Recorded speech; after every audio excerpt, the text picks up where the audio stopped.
আপনাদের কি কর্মসূচি রয়েছে? আপনারা জানেন যে রাজ্যের বর্তমান সরকার যেভাবে টোটো ওয়ার্কার টোটো শ্রমিকদের উপরে যে ধরনের অন্যায় অত্যাচার করার চেষ্টা করছে রেজিস্ট্রেশনের নাম করে, কোথাও কোথাও 16,000, কোথাও 1500, কোথাও 1700, বিভিন্ন রকমভাবে তাদের কাছ থেকে টাকা আদায়ের যে চেষ্টা করছে রেজিস্ট্রেশনের নাম করে। এই টোটো ওয়ার্কারদের এর আগেও হচ্ছে 2022 সালে এবং 24 সালে পঞ্চায়েত সমিতি পঞ্চায়েত থেকে টাকা নিয়েছে, তাদেরকে কাগজ দিয়েছে, কিন্তু রেজিস্ট্রেশন তাদের হয়নি। টোটো মানে যারা টোটো চালক আছেন তারা বলেছেন যে আমাদের রেজিস্ট্রেশন যারা আছে রেজিস্ট্রেশনটা আরটিওর মাধ্যমে দিতে হবে। কারণ ভিকেলস আইন আপনারা জানেন যে ভিকেল আইন পদ্ধতিতে যে সমস্ত গাড়ির চাকা, যে 2 চাকা থেকে 4 চাকা, 6 চাকা, 10 চাকা যত জায়গায় থাকবে না কেন, সেই চাকার হচ্ছে রেজিস্ট্রেশন দেওয়া হয় আরটিওর মাধ্যম থেকে। কিন্তু এখানে আরটিওর মাধ্যম থেকে রেজিস্ট্রেশন করা হচ্ছে না। সেই রেজিস্ট্রেশনের নাম করে এই টোটো শ্রমিকদের উপরে যে ধরনের অত্যাচার আনার চেষ্টা করছে, যেভাবে ভয়াবহ আক্রমণ আনার চেষ্টা করছে, কারণ এদের রুটি রুজি হচ্ছে টোটো চালিয়ে, তো তাদের উপরে পুলিশি হেনস্থা এই রকম ধরনের ব্যবস্থাপনা চলছে। এই ব্যবস্থাপনার বিরুদ্ধে আগামী 24শে নভেম্বর সোমবার দুপুর 2টোয় এসডিও অফিসে আমাদের ঘাটাল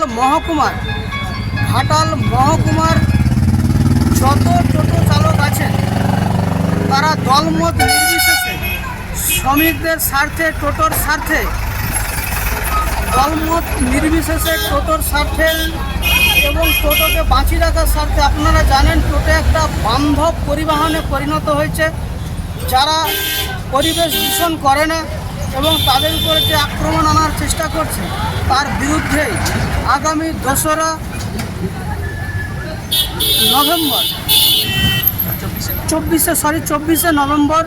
24শে নভেম্বর দুপুর 2টোয় সোমবার সমস্ত টোটো শ্রমিক যারা আছেন, টোটো চালক যারা আছেন, প্রত্যেকে গিয়ে আমরা এসডিওর কাছে আমরা ডেপুটেশন দিতে চাই।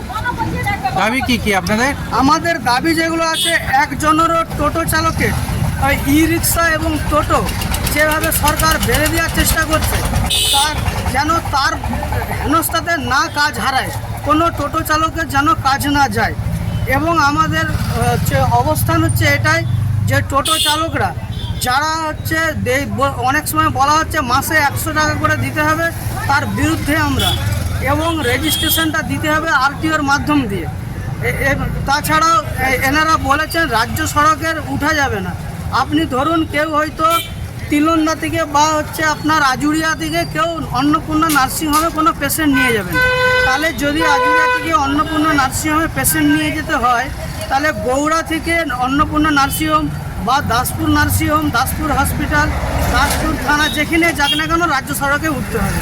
তাহলে যদি রাজ্য সড়কে উঠে পুলিশ তাকে হেনস্থা করবে এবং তারা সারাদিন সূর্য ওঠা থেকে সূর্য ডোবা পর্যন্ত যে ধরনের পরিশ্রম করার পর 200-300 টাকা রোজগার করছে, সে রোজগার পুলিশের হাতে তুলে দিতে হবে। এর বিরুদ্ধে হচ্ছে আমাদের লড়াই। এই লড়াই আমাদের সংগঠিত হবে আগামী 24 তারিখ সোমবার দুপুর 2টোয়, নভেম্বরের 24 তারিখ। তাই আপনাদের মাধ্যম দিয়ে, আপনাদের মিডিয়ার মাধ্যম দিয়ে আমরা জানাতে চাই, সমস্ত টোটো শ্রমিক যারা আছেন, যারা টোটো চালক আছেন, আপনারা নির্দিষ্ট সময়ে আপনারা এসডিও অফিসে দলমত নির্বিশেষে আপনারা সবাই উপস্থিত থাকবেন। আপনার টোটো সংগঠনের যারা আছেন আপনারা সবাই উপস্থিত থাকবেন, থেকে আপনাদের যা দাবি দেওয়া আপনারা পূরণ করবেন।